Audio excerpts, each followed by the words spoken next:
Hey, what's up, fantasy players? This is Justin Stevens. I am putting together some material for the off season here. I have a few shows lined up, ready to go for you. Just need to prep for a few others, and we're going to start getting more material out to you as we approach the new NFL season. Today's episode, we're going to talk about my rundown, my rankings, and my opinions on how every NFL team did. So all 32 teams. So there's a lot to go through. This might be a little bit longer video than normal. So I'm going to run through it as quickly as possible. But to help you guys out, if you just look at the bottom, I've got banners here that are going to show up down at the bottom. And because I don't like that color, I'm going to switch it up a bit. I like blue, so we're going to roll with blue. So to help you out, all you have to do is look, scroll through your screen at the bottom and scroll through until you find the division of the team that you're looking for. As I go through these, as you can see, I'm going to start with the NFC West. I'm going to give mostly just the main picks that were drafted, like the first 3 rounds or so, maybe 4, depending on the players taken. And I'm going to give a grade on how I felt like they did according to NFL standards to try to win football games. In case you're watching this as just an NFL fan, if you're watching it as a fantasy guy that's looking for fantasy football information, I'm also going to give a fantasy grade on how I think they did to help your fantasy teams. Let's see. I think that's pretty much it. I do want to say real quick that you can find us on Twitter. My Twitter handle is at JustinFF_, which you can see down below. I want to look something up real quick. I can't remember Josh's Twitter handle right off the top of my head, so I'm going to look him up. And I can't find that, but I will make sure to put it in the notes later. But you can also find us at Engage8, obviously. So it's at Engage8. Shoot. I really should have been more prepared for this part. I apologize.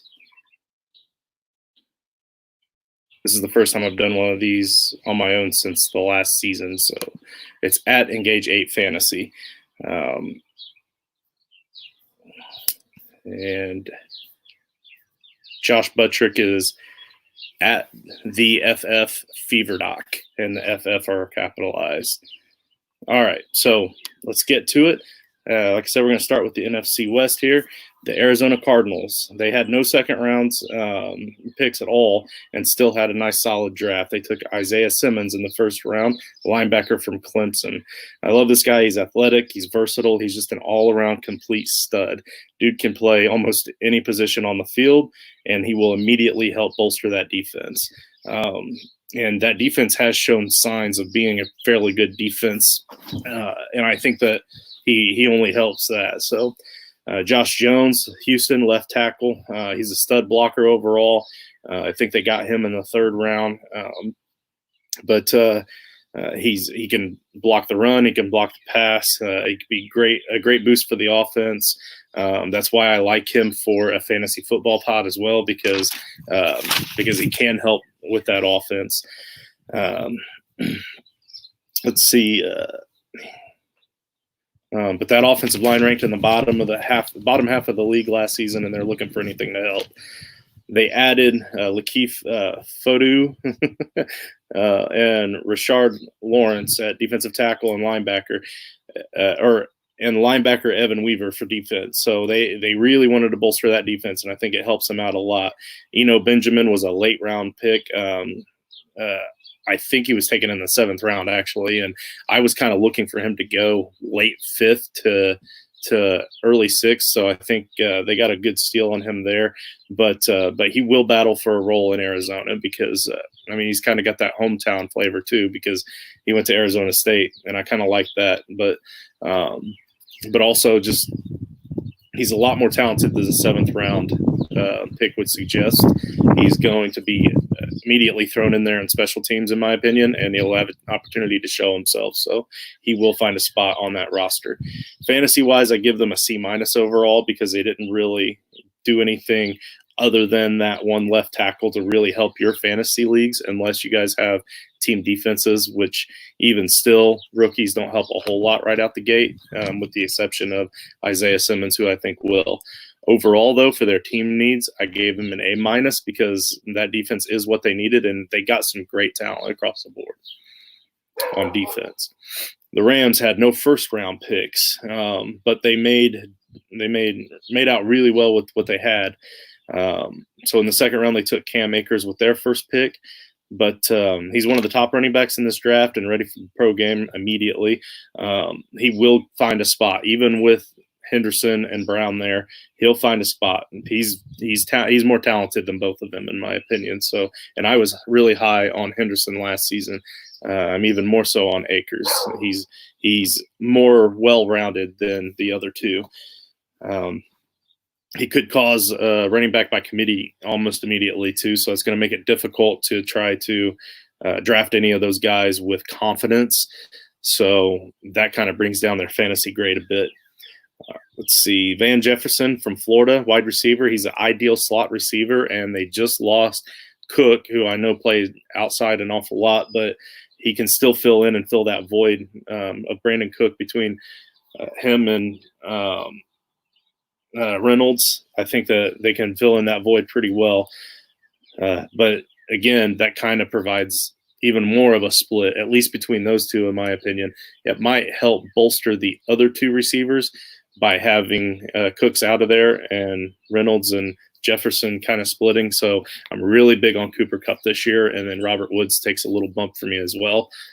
But obviously Cooper Kupp has proven that he's crazy talented. So I think it might help those two a little bit, but overall, I think it just kind of dilutes the options for Jared Goff. Bryson Hopkins is a tight end out of Purdue, obviously being a homeboy from Indiana. I kind of enjoy when Indiana players move on, even though it's Purdue. I'm an IU fan, but or Notre Dame, but it is exciting to see even Purdue players make it to the NFL. So I'll be interested to see. I mean, he's got Higbee and Everett already there. So he will need time to develop as well. He's not as completely well-rounded enough to be successful in the NFL. So I don't see anything exciting about him immediately, but who knows? And then defense, they added Terrell Lewis from Alabama. They added Terrell Burgess from Utah in the 3rd round, plus 2 later defenders. So the defense and special teams is already pretty solid, really good. And they made it a focus at the end of this draft to continue to try to focus on that defense. So they should be good for even the longer term. You might hear dogs in the background. My house is still a disaster area, so I apologize for that. But I'm really enjoying it. It's a beautiful day here. So I cut the lawn yesterday. So I took my allergy meds this morning. I'm ready for my fantasy football YouTube video. I am all nerded out for the day. So I apologize for the dogs and the birds, but it's just too peaceful not to enjoy this. Oh, their grades. Overall grades, I give B+ for the Rams. I think they had a really good draft, and I gave it a D for fantasy, again, just because I think that there's just too many splits to be concerned of in that offense.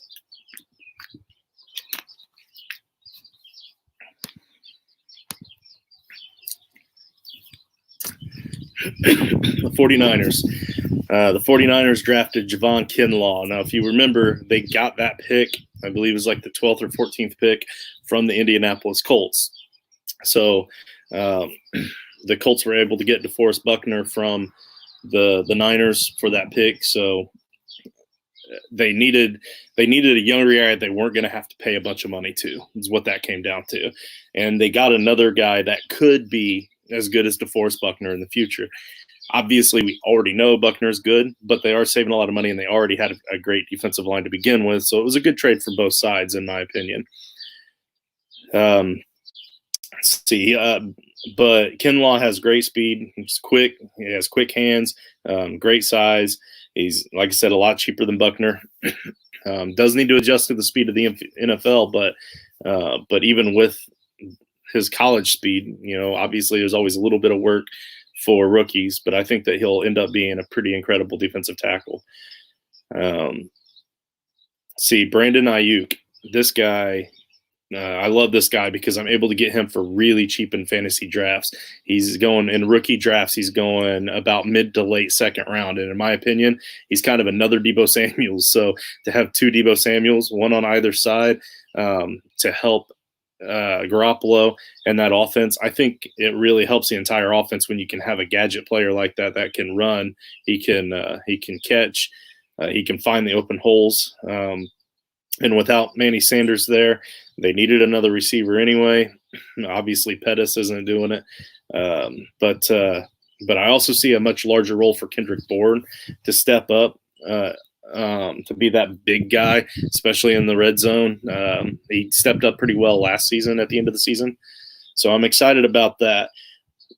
With the amount that Ayuk helps to give versatility to that offense, they did still lose the running back. They lost Manny Samuels. So, I mean, but I think it helps Garoppolo in the long run as well. So I did give him a C+ on the fantasy end, but again, that's just because I'm a big fan of Ayuk. Overall, I gave them a B- because they drafted what they needed, and they did pretty well with those two picks specifically. The Seattle Seahawks, they went heavy on defense. They got a much needed guard in the third round in Damian Lewis, and one of the best in this draft, honestly. The guards usually always go later, so they got him in the third round, and he is one of the best guards in the draft. They got Colby Parkinson from Stanford, a tight end. He's a tight end that I went high on him in a college fantasy league last season because he was rated really high. I think he was rated as the top tight end going into college last season. He did not have a super exciting final season at Stanford, and I think that brought his draft stock down a bit. Overall, the tight ends in this draft just weren't that good, period. So, but he has all the same abilities as George Kittle, but at a much lower level, obviously. He's not as polished at any of the skill sets, but he does have a little bit of the skill sets that Kittle has across the board. Let's see, and that was at the college level with lesser competition, obviously. But they used a lot. He was used a lot as a wide receiver in Stanford, and look for him to go.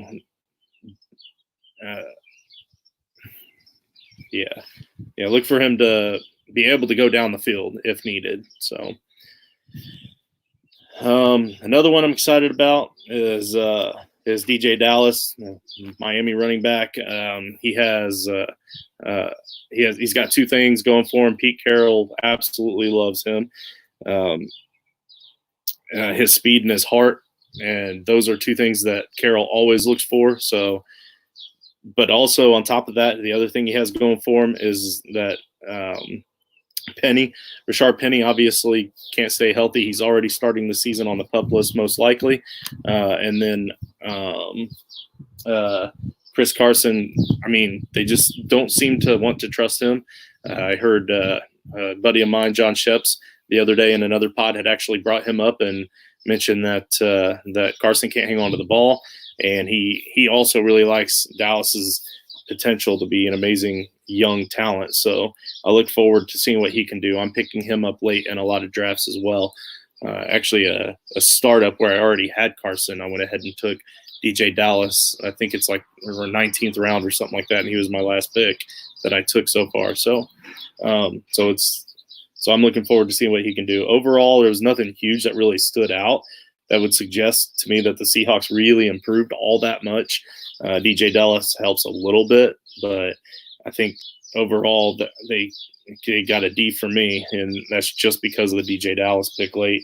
And then fantasy-wise, I kind of give them an F because even if Dallas does step in and play a bigger role, then that's just even more diluted for the other running backs there. They didn't really give a whole lot for Russell Wilson to work with other than that one guard that could help with blocking and that sort of thing. But Russ Wilson really doesn't need all that. All right, so now we're going to move on to the NFC South. And we're going to start with the Falcons here. The Falcons obviously went with defense as a focal point, and they went from pitiful to just really bad on defense. They did get A.J. Terrell from Clemson. Matt Hennessy is a center from Temple that could be a good long-term center, but I was not excited or overwhelmed at all by this draft. They did fill a lot of those defensive needs, so I did give them a C+ overall on their grade. Fantasy-wise, I give them an F. They didn't do anything to help you or I out in the draft, in my opinion.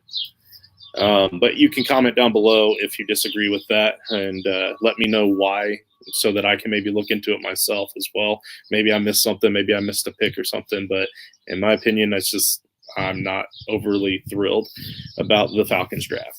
The Panthers, they also went defense. They all defense, as a matter of fact. And again, it's another really bad defense. They didn't draft any offensive players. So for fantasy, I give them an F again. I don't think that their picks help immediately for fantasy, for defensive team defense or anything like that. But man, my hair is. I just took a shower. I should have put a hat on. This COVID has my hair all jacked up. Anyway, but at least the Panthers did get some really good players in my mind. They went with Derek Brown, the Auburn defensive tackle, Gross Matos, the Penn State defensive end, Jeremy Chin, Southern Illinois safety, and they all have a chance to be at least the top 3 at their given position years down the road. I think overall as a team, this is really going to help bolster their defense. Maybe not so much at first being rookies, but I give them an A- on their overall draft, even though I gave them an F for fantasy grades. The Saints, they got the top center and top tier offensive linebacker and tight end. So all 3 of those positions, they got really good players. They got a stud center in Cesar Ruiz from Michigan. Zach Bond from Wisconsin was the outside linebacker, and the tight end was Adam Troutman out of Dayton. Again, the tight end class is really bad. So this year, and Troutman is probably the best. A lot of it has to do with his where he was drafted, because the Saints do utilize their tight end really well. They do a great job of getting the most out of what they've got at that position for some reason. It just always falls that way. He's gaining huge headway in dynasty drafts as well. At first, I was seeing him go early 4th. Now I'm seeing him go as early as late 2nd, early 3rd. So that's mainly in tight end premium leagues as well. But still, he's picking up headway fast. So I do like him long term. But again, like I said, the tight end class is bad, and he's the best of the bad. So it's kind of like I compared it on another show. I said something like it's kind of like taking the hottest girl to the prom, only that girl is your sister. So you got perks and bonuses because no other guy gets to take her, and you don't have to worry about her, but you're still taking your sister to the prom. But overall, fantasy-wise, I think that with the offensive line help and Troutman down the road, I did kind of give them a C-. Overall, I gave them a B+ though, because those top 3 guys that they got at those positions are going to help long term. I think they'll be career guys. The Buccaneers. The Buccaneers clearly have built this team around Tom Brady.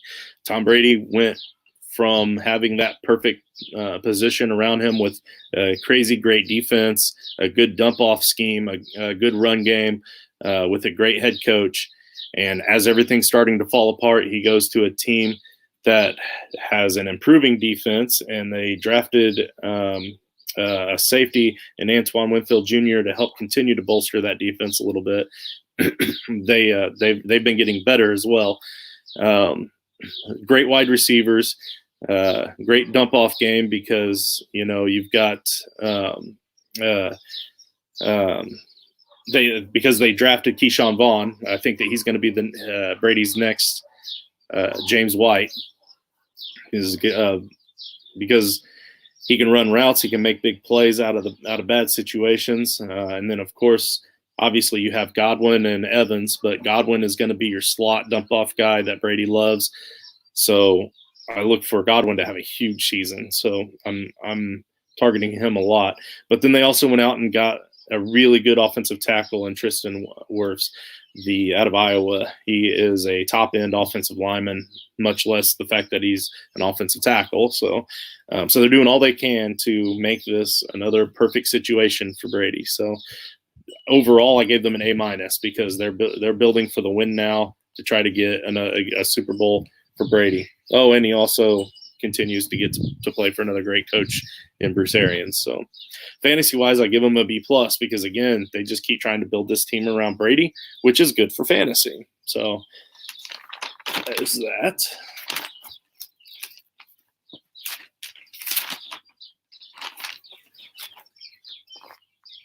Next, we have the NFC North.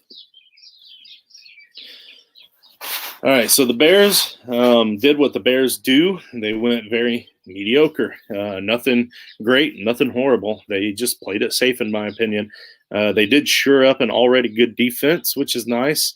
And they also went with Cole Kmet at tight end out of my Notre Dame Fighting Irish. He is a top end in a weak class again. Probably the second best if you consider landing spot. I probably would have said that he was the best tight end going into the draft, but since he went to the Bears and not knowing that quarterback situation and knowing that the Bears don't typically target their tight ends often in that offense, it kind of dropped him down a little bit. But he is talented, and he does have the ability to split out some and play a little bit of wide out or a tall, big slot guy if need be. But most likely he'll be used as a tight end, probably for blocking purposes as well. The Packers shored up a bunch of backup positions. They had a draft for their bench. I didn't give my grades for the Bears. Overall, I gave them a C. Again, they filled some decent spots that they needed to fill, and they got some decent players. Nothing that just wows you. Fantasy-wise, I gave them I think that's a misprint because it says C-. I'd probably give them about maybe a D+. All right, so yeah, the Packers shored up the backup positions. They got Jordan Love from Utah State at quarterback, even though they can't really do anything with Rodgers for a couple years. And it's not a horrible pick. It really isn't. I think, especially if they're not confident in Aaron Rodgers at this point. So this is the kind of town I live in. We've been recording for 22 minutes now. I think it's the first car that's driven in front of my house. I love it out here. Anyhow, so we have all right, Jordan Love out of Utah State. He is a talented quarterback. A lot of people had him top 3 going into the draft. He was taken as the 4th quarterback late in the first round, just like Aaron Rodgers was when Brett Favre was still there. And they can't do anything with Rodgers for a couple of years, so he's going to have time to form and mold. He's not a bad pick to get in rookie drafts later on because you don't have to spend a top 2 or 3 round premium on him in most drafts. So it's good if you have that a deep roster or a deep taxi to be able to store him and wait. A.J. Dillon, though, Boston College, I know it's a backup running back, but he's a big boy. He's good. He can find the holes. He can hit the end zone. I like the fact that they brought him in, but I don't like it for fantasy because, again, we're looking at more of a running back by committee with Williams and obviously Aaron Jones there already. I think he dilutes the water a little bit there. So for fantasy, I don't like it as much. Long term, it's not an overall bad pick. And then Josiah DeGuara, the Cincinnati tight end. Don't really know much about him. I do know that they went. He played a lot of blocking tight end positions in Cincinnati as well. I think overall he's kind of a well-rounded tight end. But they just got Sternberger last season. I know he was hurt all season, but I think that Sternberger is going to be the man. I think he is an incredible tight end. Oh,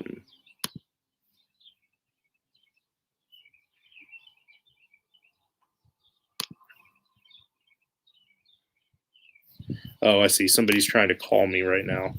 Sorry about that. My screen split off because somebody's trying to call me right now. Let's shut that phone off.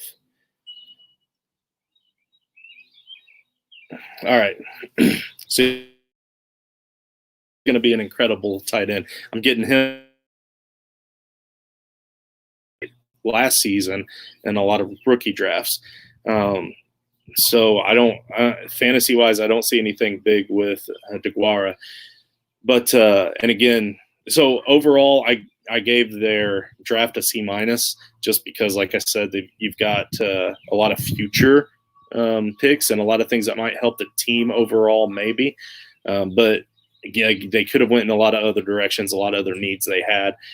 Fantasy wise, I gave them a D, and that's just because AJ Dillon and Jordan Love could be something big later on down the road. But you don't want to put a lot of stock into later on down the road if you're talking 2, 3, 4 years down the road, which Dillon will be a little sooner, but Love not so much. The Vikings had 15 picks. That's incredible that the Vikings had 15 picks. And I gave them an overall grade of an A.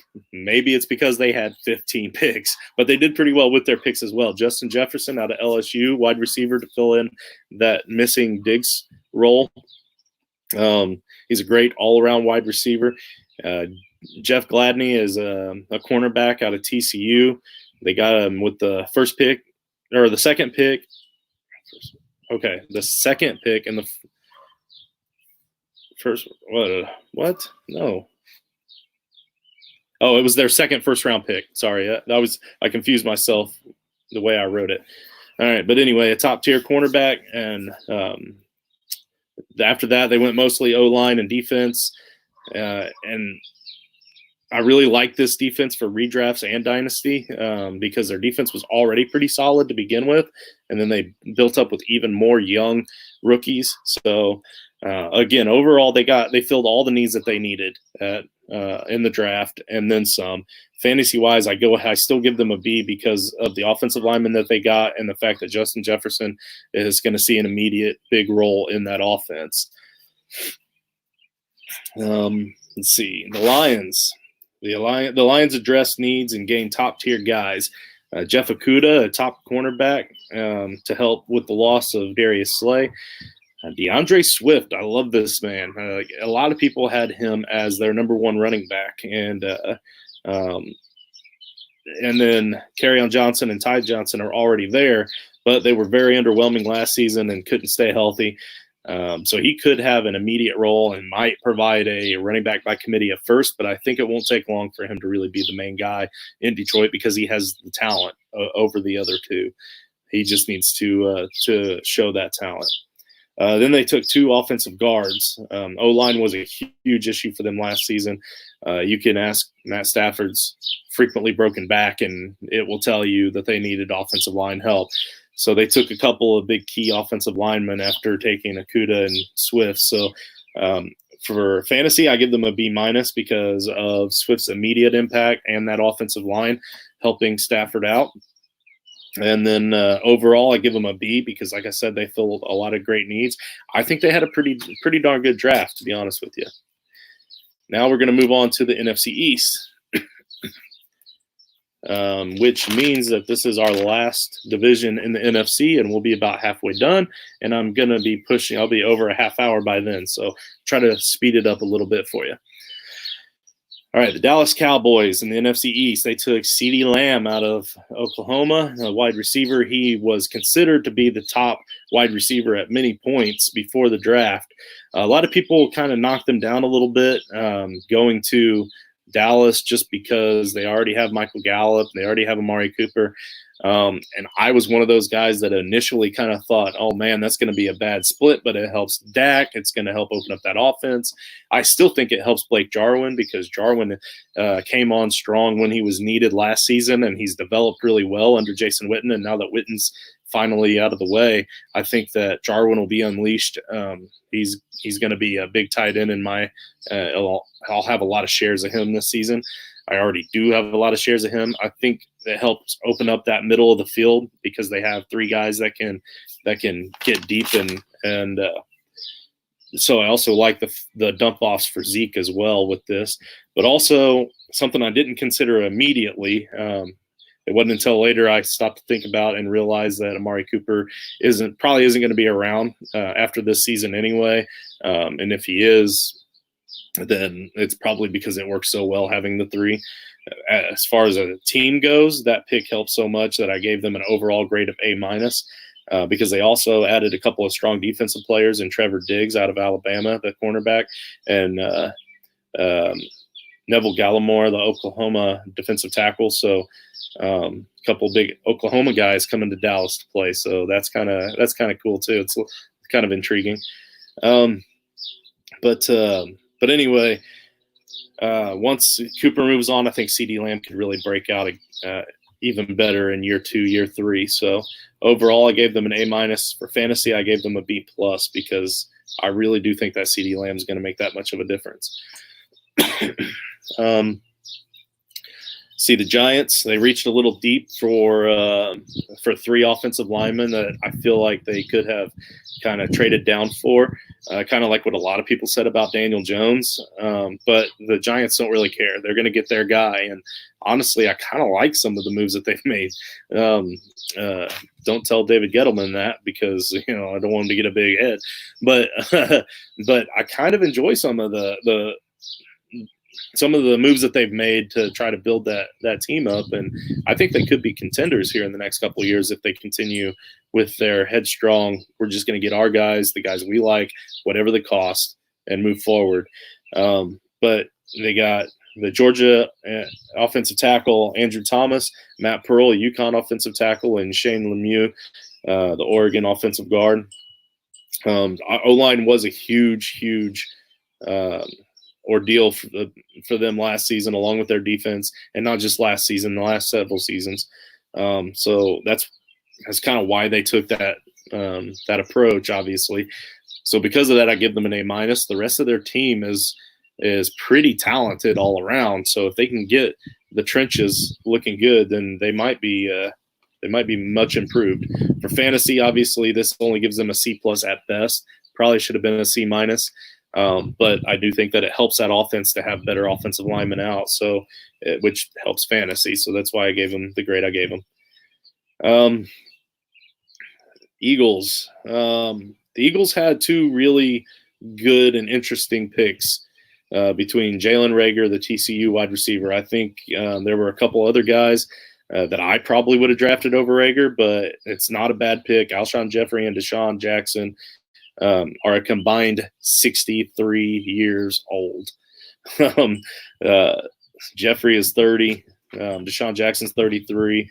And they both have a history of injuries. They needed wide receivers. So they got Jalen Reagor, and I think that he's going to be a long-term good fit for that offense, because I also think that Jalen Hurts out of Oklahoma, the quarterback they got, is also going to be a good long-term fix for that offense. And Carson Wentz just signed a 4-year deal. I know that, but he's prone to injuries.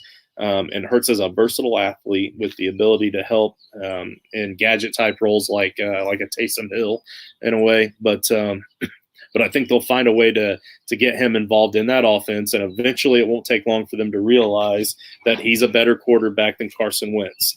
I know I said that. I know it's probably not a popular opinion, especially for those of you Philly fans and Wentz truthers, but I've never been real huge on Carson Wentz. I do wish he could stay healthy so we could really see what he has to offer, because when he is completely healthy, he does show some things. But overall, I gave them a D- because outside of those 2 picks, their draft was extremely underwhelming. I wasn't excited about any of the rest of their picks. But for fantasy purposes, I do give them a C+ because of those 2 players for dynasty long-term especially. The Redskins. The Redskins got Chase Young, Ohio State defensive end. Dude is an absolute stud. He was number 1 overall on the majority of all draft boards. Obviously, he didn't go number 1 because the Bengals really needed a quarterback. The Red Rifle experiment with Andy Dalton just finally didn't work out. I don't know why they felt it didn't work out about a decade ago. Which I know it wasn't a decade ago, but it seems like it. Actually, it might have been. Jeez, how old is he? Anyway, but Chase Young is an absolute stud.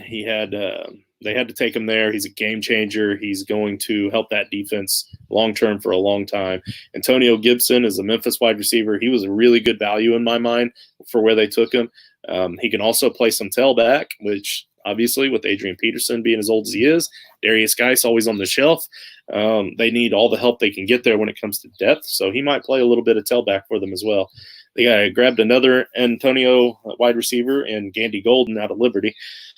He's a good go-get-it wide receiver, red zone target, great for football, but to be determined for fantasy. Again, he's not consistent. He's not well-rounded overall, but he is a big target, and he's a great red zone target, great for those 50-50 balls type of guys. But these two wide receivers also kind of make me a little bit leery about all of my Terry McLaurin shares from last season. Not a lot, because I still think McLaurin's going to be the guy there. I don't think either of these guys are going to be good enough to really supplant him, but I do think that they're going to take away some attention and take away some catches. And they also have other somewhat talented wide receivers out there. So it all depends on what Haskins can do to spread the ball around. Overall, I give him a B+ because that Chase Young pick was so huge, and they did fill some needs throughout the draft. For fantasy, I even give him a B-. I think pretty highly of the Redskins draft this year, and that's not something I'm used to saying. All right, so we're halfway through. We're going to move on to the AFC East. The AFC East, I have the Bills up here first on my list. They didn't have any first-round picks at all, but overall they still did really well, and they got A.J. Epineza, the Iowa defensive end. He helps them maintain an already good defense, so I do like that. Zach Moss out of Utah is running back. They're down to just Singletary now. I think all of the rest of their running backs have finally moved on for the most part. I know a couple of them are still on the roster, but they're nobody big, nobody important. Zach Moss could come in. He's tough to bring down. He has great balance.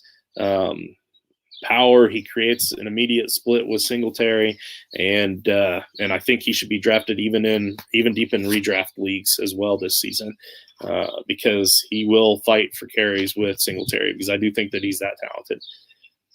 Jake Fromm, Georgia quarterback, 5th rounder.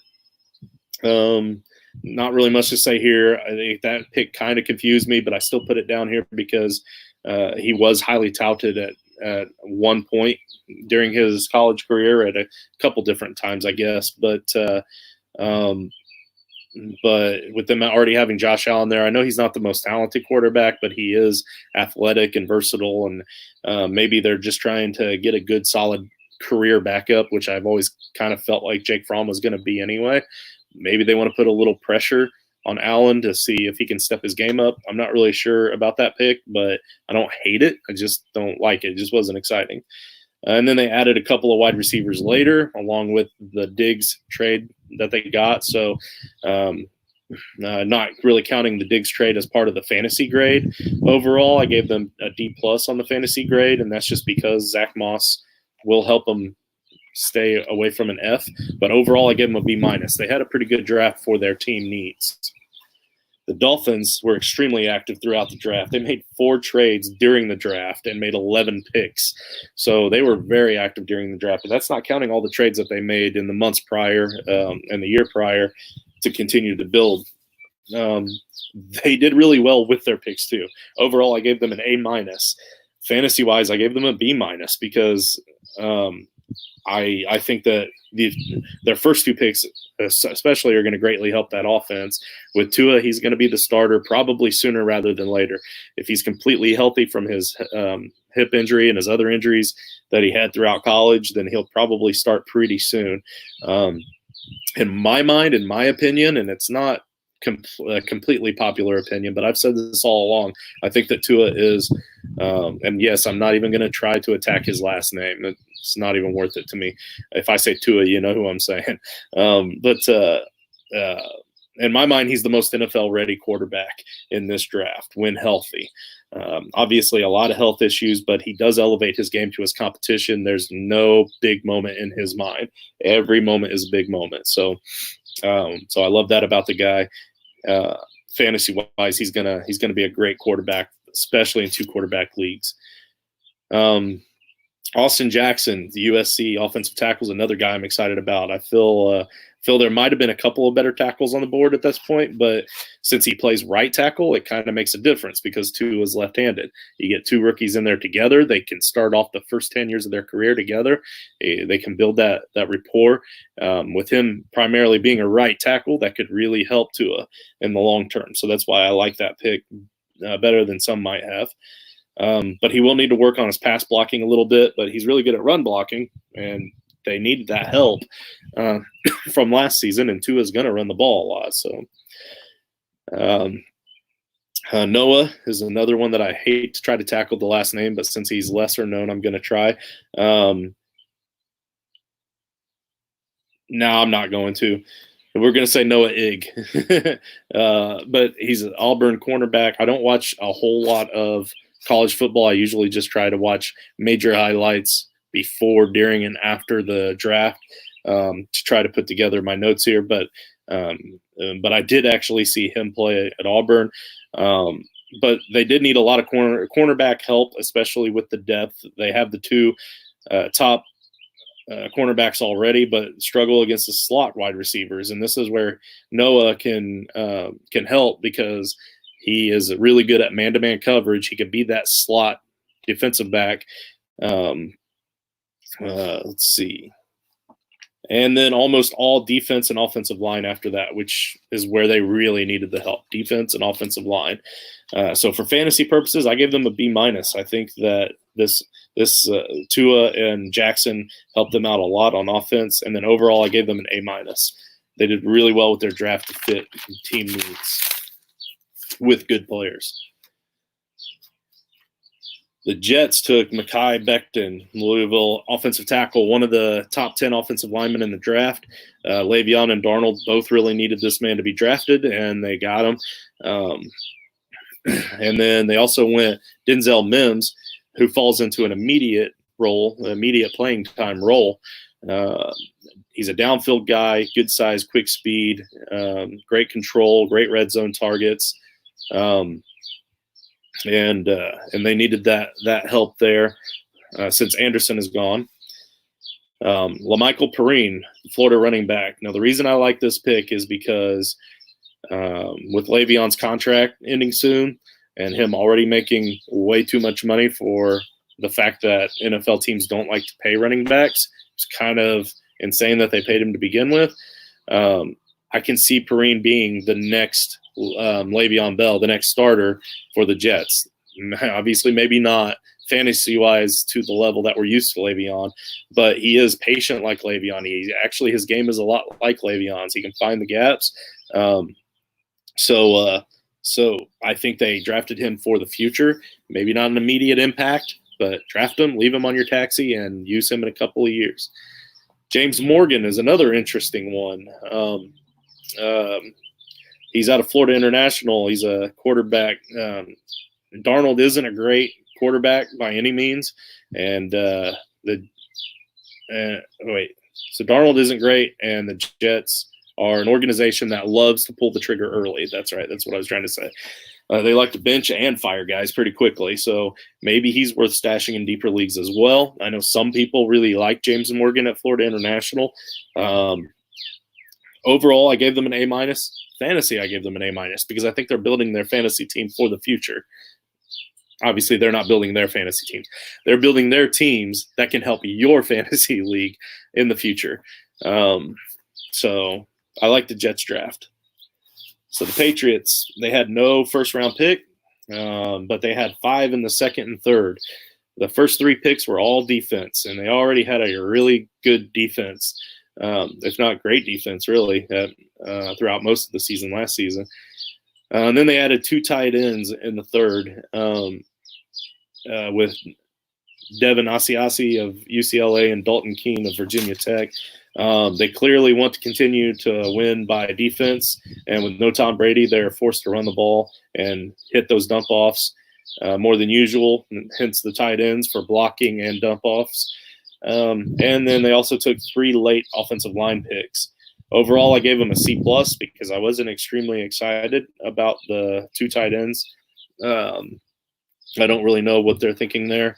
I think they probably, in my mind, probably should have went a little higher on the offensive line if they're not committed to taking a quarterback in the draft or trading up to get a quarterback, which they obviously didn't.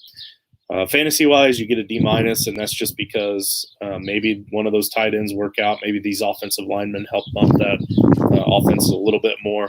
But you got Jarrett Stidham as your quarterback now, and we'll see what he can do with all that. AFC North. AFC North, we have the Bengals. Joe Burrow was the first overall pick in the draft, LSU quarterback. They've already cut Andy Dalton, and it will be Burrow's show immediately. And Burrow and Tua play each other later on in the season, and I'm thinking by then Tua may have that starting spot. So I think that'll be a fun game to watch. T. Higgins out of Clemson, wide receiver. We're all excited to see what T. Higgins can do. A lot of people are comparing him to A.J. Green. And A.J. Green is getting older, so he'll need to be replaced soon. But he can move inside or out while A.J. Green is there. He can play the inside, he can play the outside, so can Boyd, so can Green. I can see a lot of big matchup headaches for defenses with all 3 of those guys on the field at the same time. Which also really helps Mixon and in the rookie Joe Burrow. So fantasy-wise, you got to give them an A. Overall, I gave them an A+. I love the Bengals draft. I really did. They ended with 4 defensive players that all rank near the top at their positions. They just had a great draft. So yeah, which is odd. I'm not normally toting highly about the Bengals for anything, but I am right now. Browns, I gave them an overall B+. Imagine giving the Browns a B+ on a draft grade. Actually, I guess draft-wise, they usually don't seem to do too bad. On paper, the Browns look good again. Let's see how it does on the field. See Jedrick Wills out of Bama, offensive tackle. He's the top-ranked offensive tackle on most boards. They needed that offensive tackle. That offense showed that even with all the big, hot-named players last season, it still didn't do a whole lot for them. They went heavy on defense in the draft. Great defensive draft overall. That really helps give them that B+. Fantasy-wise, I gave them an F because outside of Wills, there wasn't much that they really did to help your fantasy team. I know later they took a wide receiver there, but I don't think he does a whole lot immediately, so I'm not even going to mention him. The Steelers had no first-round pick, but they did get Chase Claypool out of Notre Dame, that wide receiver, and he is a big, big man. Chase Claypool is huge. He can play tight end, which they need help at tight end as well. I know they just picked up Ebron, but as a Colts fan with a son that is a Lions fan, I've seen nearly every play of Eric Ebron's career, and unless he has a quarterback that's going to pepper him, he's not that good. So Claypool can play tight end and help out as well, but he can play. Obviously, he was drafted as a wide receiver. They already have some big wide receivers and some good wide receivers with Juju and Washington. They're going to be good down the field. Anthony McFarland, the running back out of Maryland, he's a very solid all-around player. May have a shot at starting in due time. So if you're a patient owner, go ahead and draft him, hold him. But he has a lot of competitions in year one, a lot of competition for touches in year one. So fantasy-wise, I gave them a C-, overall a B.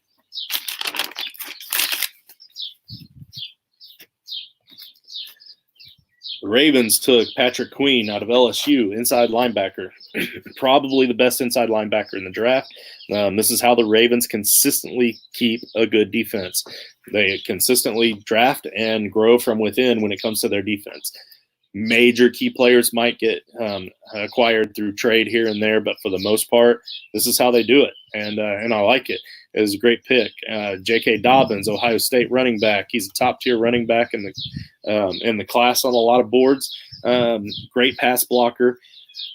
Most likely takes over Gus Edwards for the backup role immediately and is the heir for Ingram's throne as soon as Ingram moves on. Devin Duvernay is a Texas wide receiver. He's a speedy slot wide receiver with running ability, can get vertical, and likely will play a lot of hybrid roles on the team. He is built for this offense. He will see time in this offense. It'll just be a matter of he'll have boom or bust games, in my opinion. He's kind of a Mecole Hardman sort of guy when it comes to fantasy purposes anyway. But as far as the team needs go, he's their dude, and I love the pick there. There's a reason why Harbaugh was smiling all through the draft. He had an incredible draft. They picked up 2 more key defensive players and an offensive lineman in the third. Defensive tackle Justin Madubuike, Texas, out of Texas A&M. Inside linebacker Malik Harrison out of Ohio State, and offensive tackle Tyree Phillips out of Mississippi State. So yeah, they're bolstering that offensive line. They're bolstering the defense. They're bolstering the weapons all around Jackson. So I gave them an A on the draft and a B+ for fantasy, one of my higher fantasy grades. I think this team's only going to continue. The rich get richer, as they say. All right, now for the AFC South and my Indianapolis Colts. The Colts have no first-round pick, or they had no first-round pick, I should say. But I still absolutely love the draft. The grade might be a little bit homerish, maybe not. Maybe you agree, maybe you don't. Leave me a comment down below and tell me if I need to quit being a homer. I'm okay with that, but I probably won't be. Probably won't continue or won't stop being a homer. But they took Michael Pittman with their first pick early in the second round. USC wide receiver. Rivers doesn't have the deep ball accuracy that he once had, but he still loves to throw it deep. So the Colts drafted him because he's the type of wide receiver that is excellent at adjusting to bad balls in the air. He also has the big frame that Rivers loves. He loves throwing to the big guys. He is a big guy. He can adjust to those horrid, wretched throws. Yes, I'm not a fan of the Phillip Rivers signing as a Colts fan, but that's for another show and another time. But they drafted this wide receiver because he can help Rivers out. They drafted Jonathan Taylor because I think they're going to continue to run, just like they did last year. I loved Marlon Mack last year, and I had a lot of shares of him last year because I knew he was going to get that opportunity. I also knew he wasn't the most talented of backs. Now they got a talented back, and they're going to continue to run the ball like crazy. I actually like both of them for fantasy for redraft this season, Jonathan Taylor out of Wisconsin and Marlon Mack. But for Dynasty, obviously, it's Taylor is the man. Mack is also on his contract year as well, which entices him to have to play even harder, along with the rookie playing and taking carries. But they have a great offensive line. But Taylor's just far more talented, and he has some Zeke-like abilities as well. I really like Taylor, if you can't tell. Julian Blackmon, the Utah safety. He's a boomer bust style that can be coached. This is Malik Hooker's 5th-year option, the Colts did not pick up his 5th-year option. This pick, along with their decision to not pick up that option, gives Hooker a huge makes it so that Hooker has to have a huge season to get paid. It's pretty much what that comes down to. So I think that's a lot of what that draft pick was about. I think we're going to see a big season out of Malik Hooker. And then I don't know if they're going to pay him or not, but we'll worry about that next season. Jacob Eason, Washington quarterback. Like I said, Phillip Rivers isn't all that great, and he's only on a 1-year contract. They went out and drafted a young Phillip Rivers, pretty much. So Jacob Eason has a lot of the same qualities as Phillip Rivers. He's got a huge arm strength. He does struggle with accuracy at times. That can be coached. A lot of what he misses are leading the receivers properly and that sort of thing. So he can be coached. So, but he's a possible late round flyer in dynasty leagues. I want to see if I can change something up that might.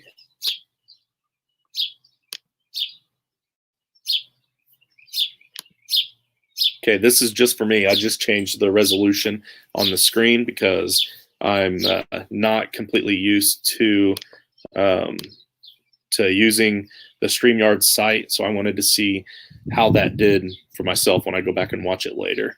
And I did that after the Colts so that I would remember where to go back and look to see the difference in the video. But overall, I gave the Colts an A minus. Honestly, I loved it enough to give it an A plus, but I thought that was being too much of a homer, so I gave him an A minus. But for fantasy, I give him a B plus, and I really don't think you can argue that at all. I think that offense is going to be crazy good with that offensive line.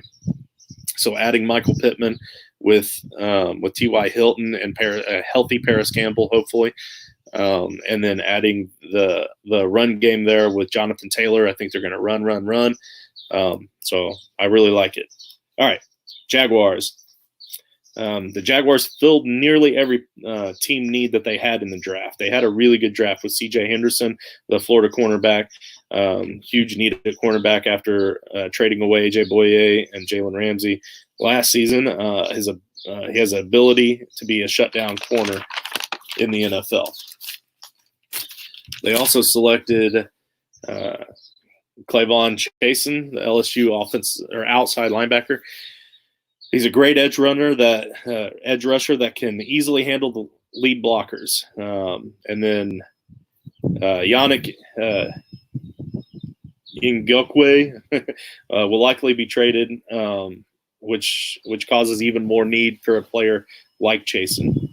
Laviska Shenault was another good pick that I really liked out of Colorado, the wide receiver.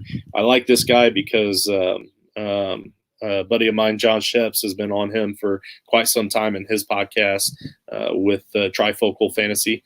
You should check that out. Dude does a lot of research on college players. So if you're listening to this to get information on college players, you definitely should listen to the Trifocal Fantasy Football podcast as well. He does great work over there. But he's a matchup headache for defenses. He's kind of like a Deebo Samuels in a way. He's that type of player. Great mismatches and if the Jaguars know how to utilize those mismatches, he could be huge in fantasy down the road. And he is a very elusive open field runner, which I like about him. I watched a lot of video on this cat. Once he gets a crease, he takes advantage of it. Overall, I give them an A minus for filling a lot of needs with really good players. For fantasy, I give them a C minus. Let's see. Texans. The Texans had no first round pick. The Texans also made some horrible offseason moves, and I don't think that they improved anything a whole lot to really help them out in the draft either. I'm kind of starting to feel bad for them, to be honest with you. But they did take Ross Blaylock, TCU defensive tackle. He's a great defensive tackle in college, but still needs to develop for the NFL. The only offensive player was Isaiah Coulter. He's a wide receiver out of Rhode Island. They took him late in the fifth, but he is a big-bodied player. So he's another big threat for Deshaun Watson. Only 5 picks, and 4 of them were pretty underwhelming. So I gave them a D+ and an F in fantasy. I don't really know what else to say about the Texans, so I'll just move on. The Titans took Isaiah Wilson, Georgia offensive tackle. He could see immediate playing time right away since the Titans let Jack Conklin go to free agency. Christian Fulton, LSU cornerback. He has a keen ability to get to the ball, but he lacks big playability. But they did need the help with that weak pass defense that they had from last season. They were like in the bottom third in pass defense, if I remember correctly. But see if I wrote anything else about. Oh, yeah. Darrington Evans. I'm actually kind of excited about Darrington Evans. Kind of like I was about Vaughn with Tampa Bay. Darrington Evans is out of Appalachian State. He's a running back. He's crazy good explosiveness and amazing speed. He can line up at wide receiver and is a great compliment to Derrick Henry because they had the experiment with that other cat there for a little while, the one that came from the Patriots, blanking on the name right now. But anyway, so they don't have They don't have him anymore. Why can I not think of his name? That bugs me right now. I hate when I do that. But anyway, so he's going to fill that role. He's going to see a lot of playing time in my mind.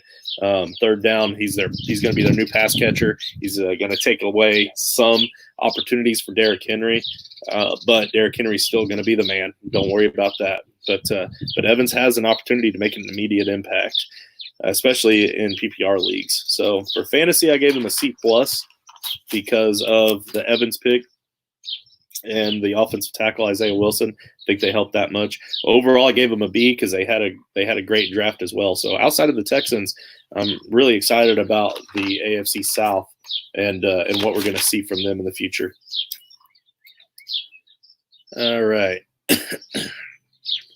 And finally, the AFC West. And we are just now at an hour. So, again, I apologize. Hopefully you were able to scroll through and just look for the teams you were looking for.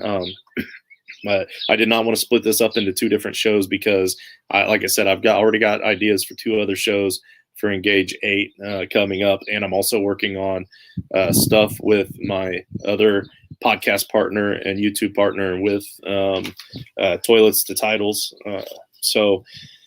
So we got a lot going on right now, and I'm just a busy guy. So I just wanted to get it all done in one day here. AFC West, I've got the Broncos, Jerry Jeudy, Alabama wide receiver, and KJ Hamler, Penn State wide receiver. Jeudy is NFL ready right now. He was NFL ready probably 2 years ago. He's crazy great route runner, insane great route runner. He can find the holes in the zone about as well as Marvin Harrison used to be able to do back in the day. He can get vertical. Literally nothing bad to say about this guy other than maybe his landing spot because we're still not 100% sure on Drew Lock just yet. But Hamler is more of a slot guy with good speed as well. You throw in Sutton and Fant, and you got guaranteed success for Drew Lock, along with Melvin Gordon too. Like, he has all the tools. In my mind, he's just like Phillip Rivers this year. They've given you all the tools. Go prove it and see what your worth is, and try to come out with a great season.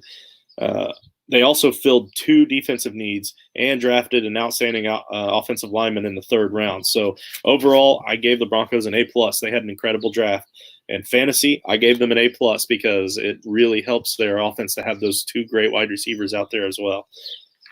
The Chargers. The Chargers had 2 first-round picks. One of them they used on Justin Herbert, Oregon quarterback. He was the third quarterback taken, drafted 6th overall. He's a big dude, another big dude, but this one's at quarterback, so that's even bigger. 6'6", 236 pounds. He can run. He can hit the edges. He has some accuracy issues when throwing deep.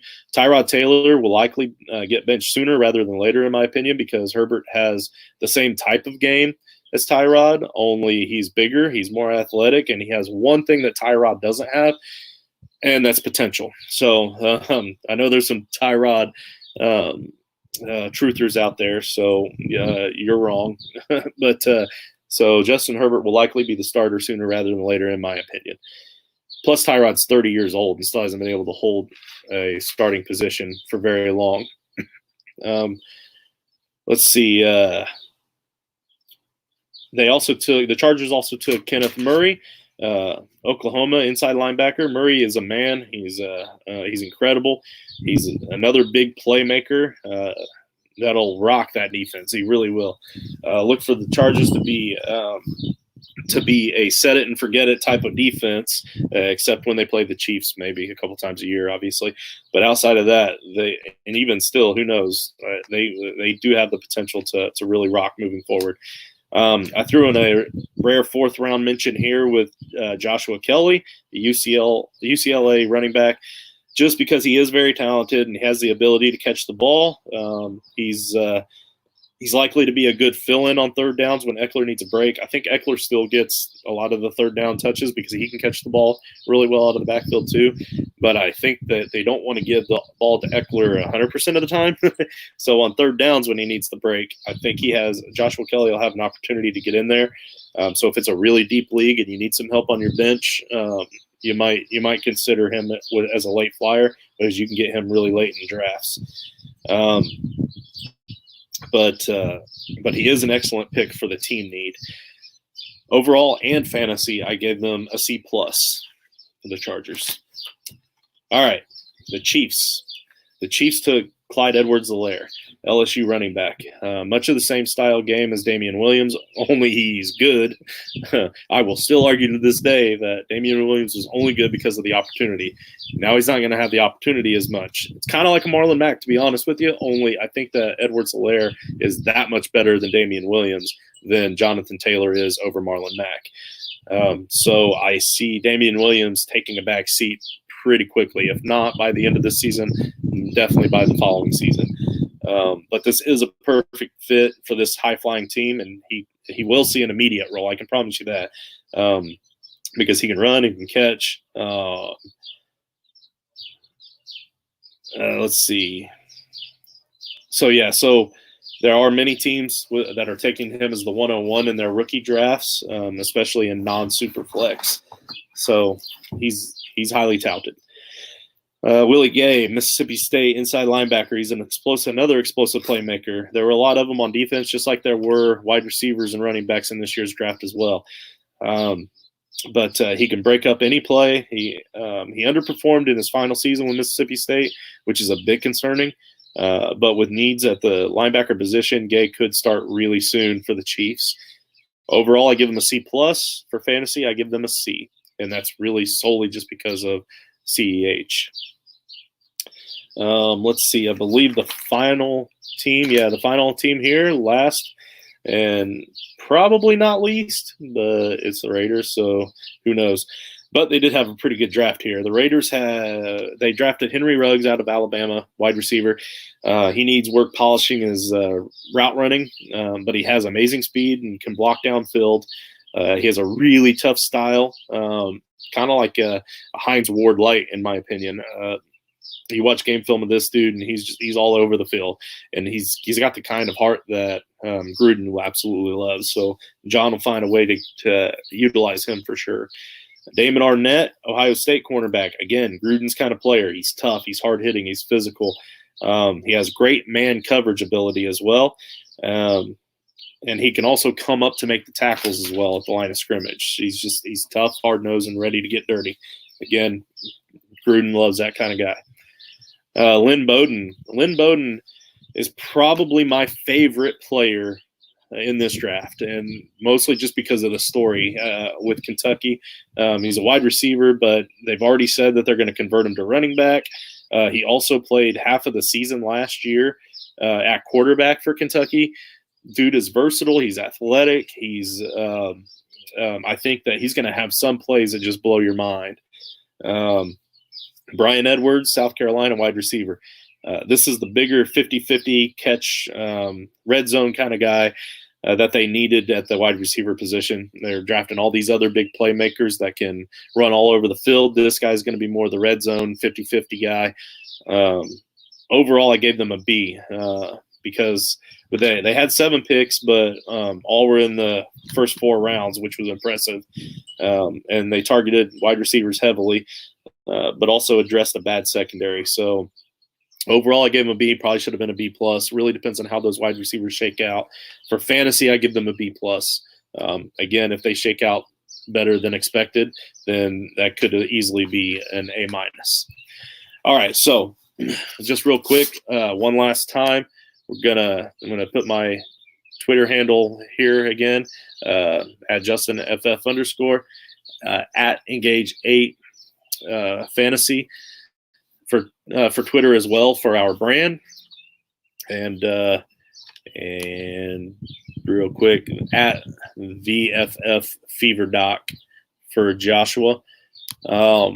And I appreciate you guys tuning in. I'm going to get off here. Just real quick, I want to let you know I'm going to have another episode later on this week where we're going to keep it extremely simple.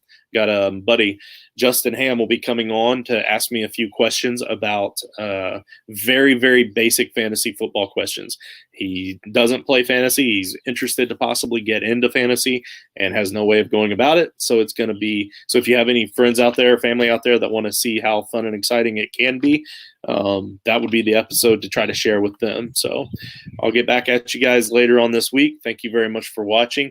Again, leave a comment, hit that like button, and we appreciate your support.